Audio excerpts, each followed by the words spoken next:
Nee, lekker boys en poppe. Welkom hier by die Litswaaiers. So ons het vandag iets exciting gekry. Ons het ons eerste fluities ingekry.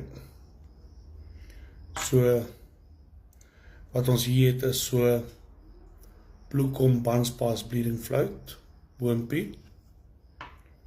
Hier het ons 'n rooi Bluecom. Sorry, hulle moet toch labeltjies kry.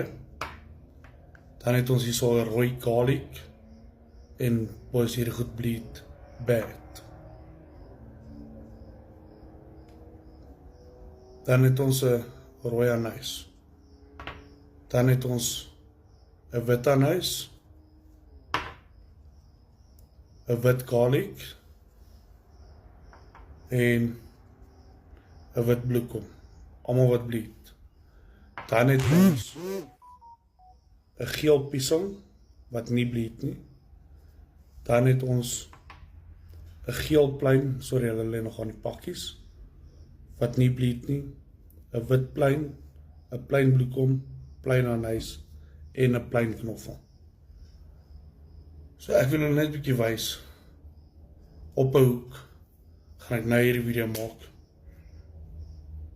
So hier is die rooi anys, hier ryk vrek lekker. So as jy hom voel, sy boons is lekker, is 'n goeie kwaliteit fluit. En ek het sommer een van my ou stroppies daar uitgehaal uit die boks uit. So ek gaan nou 'n hoekie sit. En dan wil ek julle wys. Maar julle moet die tyd hier dop hou. Want hierdie ding fluit aan hierdie hoek en bleed vir 2 dae lank. Oei, nog 'n pak hierdie. As jy kyk daarso, hoe begin hy dadelik bloei. Boys, hierdie is 'n goeie kwaliteit fluit. So die bleeding fluities gaan verkoop jy in ons winkel en by Ismaas vir R35 'n fluit. 'n botteltjie fluits. Die non-bleeders, R30 'n botteltjie non-bleeders. En ek het nou nog getoets.